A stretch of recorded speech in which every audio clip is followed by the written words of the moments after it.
and welcome to the Itinerary. We all know that a salesperson is someone who sells products, goods, and services to customers. But did you know that this role is particularly critical for the tourism and hospitality industry? These talented folk work their magic to ensure sale both globally and domestically work closely with marketing teams and uniquely for the tourism industry. They work very hard to attract the MICE market, which stands for meetings, incentives, conventions, and exhibitions, and is a niche but incredibly profitable part of the tourism industry. To help me discuss this topic today, Salmon, Canon, Swing, and Fox Sales Manager, Fiona, National Sales Manager of Real NZ, and Colette, Sales Manager at Skylines. So, team, let's pretend we're not in COVID times right now. God, we all wish that was the case. What does a day in your shoes or your lives look like as salespeople for the tourism industry? Colette, let's go to you first. First thing I'd say is that working in a sales role, it's definitely not your classic 9 to 5 gig. That's not unique to tourism. But what is unique to tourism is that if you are working weekends and evenings, you're most likely doing something pretty cool. So by that, you're hosting famils or you're attending networking drinks. So my day pre-COVID, I would say that it typically depends on the time of year, if I'm honest. So right now we're here in mid to late October. So if we think back to 2019, I was on a sales mission in North America. I was just back from a sales mission in Southeast Asia, and I was returning back to New Zealand to get my teeth into some pretty hectic business planning to have that completed before Christmas. So, depending on the time of year, like no day was the same, but it was always a lot of fun. Oh my gosh, Fiona, what about you? You obviously your company has so many things that it does. What does a day in your life look like? Colette absolutely nailed it. There's no 2 days that are the same.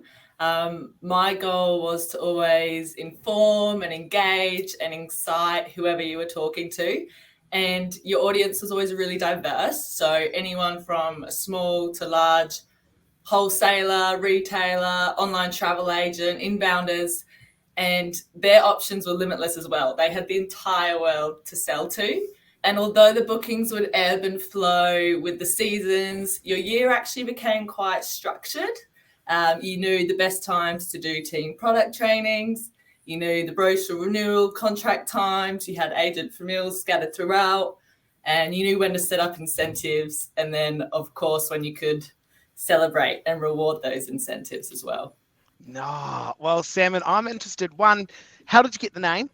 And two, what does a day look like in your life? Because obviously with a name like that, it's got to be a little bit interesting. Well, the name's quite basic. Other than being an exceptional swimmer, it's actually from my parents. So, that just stemmed on, and now everyone calls me Salmon as if I'm just like Madonna or something. But my kind of day-to-day is similar to the girls. They're from much bigger companies. We're very small and unique in what we do. But still the same things happen. We're still dealing with wholesalers, inbounders, all the agents that are locally around town. You're on the phone a lot. You're a lot of communication and getting to see the people and thanking the people that do get to book you and training the people that are yet to know who you are. So it's a lot of talking, a lot of waffling, a lot of meeting good people. And that's kind of the day-to-day pre-COVID. Do you know what? I think what I'm picking up here, there is a lot of travel involved. Pre-COVID, obviously, and obviously as we get our domestic traveling back up and running, there's that. Starting with you, Sam, who are the people you would typically interact with? Because obviously I think people think sales is just people calling you, but obviously you've got to hustle a little bit. So who do you deal with? Yeah, it depends who comes to you first. Some things you just pull out of the top of your head. You're like, this person I've seen, I'm going to go talk to them and find out what they do and if we can connect and work together. Sometimes we'll be working with your RTO and they're like, we've got a sales mission planned, who's in? And everyone's like, yes, let's get involved. But yeah, there's elements of people approaching you and there's elements of you going out there hustling and finding people and just opening the conversation, because in the tourism industry, everyone's open to have that chat. And if the fit's right, then it's game on. Yeah. Colette and Fiona, obviously you're talking when you were saying what a day looks like. international market. And obviously, while we're in COVID, it's important for us to keep in touch with those people because we still want them to come here. I'll go to you first, Fiona.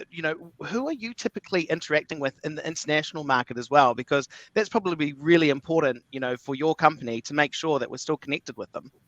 Yeah, definitely.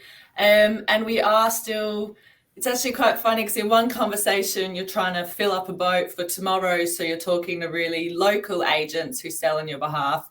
And then in the next conversation, you're talking to an agent who was an outbounder who would sell international travel, and they've had to turn inbound. And you're talking about an experience in like 3 summers' time. So a lot of chats externally, but we definitely try not to leave any stone unturned. At the moment, we are going full country, top to bottom, and then back up again. And with such a large portfolio, we're pretty lucky that we do have something to offer for everyone. Nice. And Colette, obviously you're nationwide as well. Are you seeing similar things? Your interactions are not only nationwide to try and get out there to get domestic people obviously coming and experiencing your amazing offerings, but how are you also staying in touch with those internationally? I guess we lean into our inbound tour operator network. So pre-COVID, those guys brought in 55% of international arrivals into the country. So they're everyone's best mates. There's 60 inbound tour operators currently registered with the Tourism Export Council. So we stay in touch with those guys. So we generally use them as a conduit to get in touch and interact with our international buyers. And just most recently, TIA have introduced Trends Connect, which is a digital platform that allows us to access directly into our international buyers and just stay in touch and stay in contact. Because our job is to keep New Zealand in mind. We gotta keep it alive, keep the dream going. Yeah, because we still want those international people here. We still want them here. We've got to get in at the right time. I just read a report last week, obviously from Tech, saying if we do not put some lines in the sand, we will miss next year's opportunities for people to come here. So I think that's one of the big things that we've got at the moment, trying to make sure that we still get internationals here in the next 2022 and 2023 for those bookings and get some of those sales for you. Seven, how does a sales role in tourism differ from a sales role in other industries? Is it more fun? Pretty obvious that I think it is. I mean, it depends what you're selling. But if you're out in the trades, you could be selling anything from, I don't know, toilet roll holders to scaffolding or something, which you might love, and there's nothing wrong with that. But generally in the tourism industry, you're selling holidays, you're selling fun, you're selling experiences, and it's just so easy to talk about nonstop, constantly, for everything you have with the guys that have more products than just a couple with us. I've been doing it for 6 years, and I could talk about swinging in the Fox every single day, no problem. So yeah, it's great fun. I'll just tell you a little bit about my own personal experience. So before I left Ireland, I was a qualified financial advisor. So in essence, that was a sales role, right? So you're selling products, financial products to customers. As you can imagine, selling pensions and investments and protection policies is an absolute hoot. Compared to tourism, then yes, 100% tourism is way more fun. We're actually selling experiences, we're selling lifetime memories. So we have customers that are coming to visit in Skyline, and we're saying, yes, you need to upgrade and do the premium dining experience because you need that cocktail, you deserve it. Come on to Queenstown, come into New Zealand and have an awesome time. That's the role, we're the essence of fun. It is fun, and I've had a few sales roles in varying industries, and tourism by far are the most passionate people.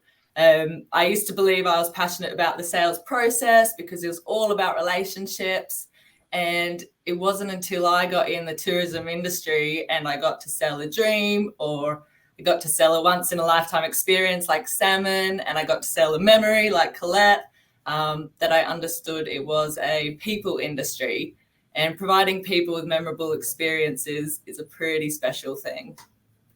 Yeah, I agree with you. What can you tell me, Fiona, about your role in big industry events such as Trends? Obviously, we've talked about Trends going online, meetings, BEIA, all the different events. Why are they important, and what role do they play? We love these really big events because It's a platform we take so we can take the whole brand to the entire world. But we also get to meet our wholesale and trade partners so we can maintain and grow those relationships, especially those we don't frequently get to visit.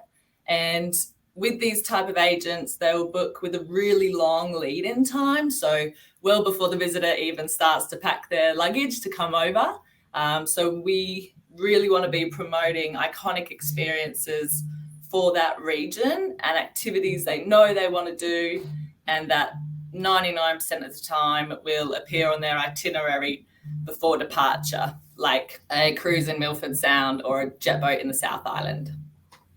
Nice. Salmon, what about yourself? Trends, meetings, what does it mean for you? Other than obviously a nice, good networking gathering and maybe a couple of drinks with the team? Being a salmon, we're actually we're the small fish in a very big pond. And that's why I've swum in there to get amongst it. The networking events are hands down some of the best events you get to go to.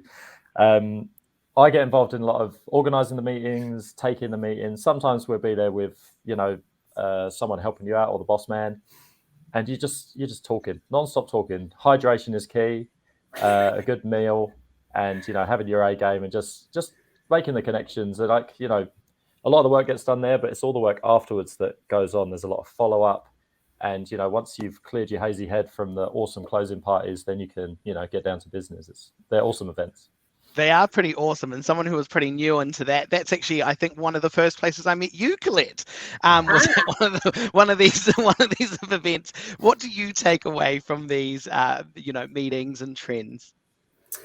So for me, I think trends is sort of broken down into 3 parts. So the first piece is the effort that you put in beforehand. So there's somewhere in the region of 300 international buyers coming into New Zealand, and this is the pinnacle event for trade, right?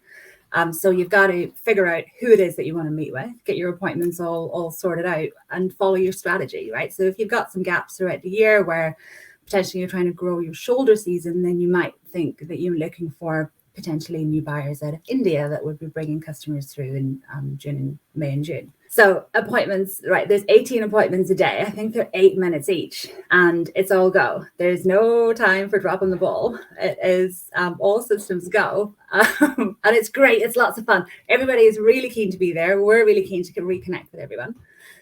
So that's the second part, which is the during the event piece, which is also coupled with lots of fun networking events. And then the third piece is the follow-up, which is completely vital. So if you think that there's 300 buyers and they're having somewhere in the region of 150 appointments, if you expect them to be able to remember the finite information that you'd given them in your 8 minutes, then you don't know if you fancy your chances. So therefore, when you get back to the office, you're following up and saying, hey, Bob, remember what we spoke about, and just making sure that the information is followed through. And then there's also the familial side of things. So because we have all of these international buyers in the country, we invite them to come and experience our product, because there's no better way to instill that enthusiasm than if somebody comes and experiences it and then they go home and they're even better advocates for the destination and hopefully your product. It sounds better than speed dating. I don't know why I haven't done it sooner.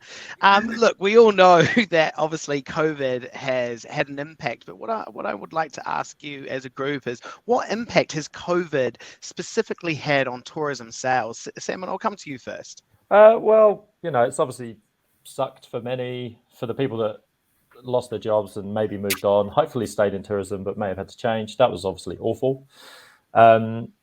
But the good things that have come out of it for us are we've had time to be with the team, figure out what was going on, and kind of do the projects we've never had time to do. Because, luckily we were too busy to do it, which was super cool. And we can't wait for that to happen again.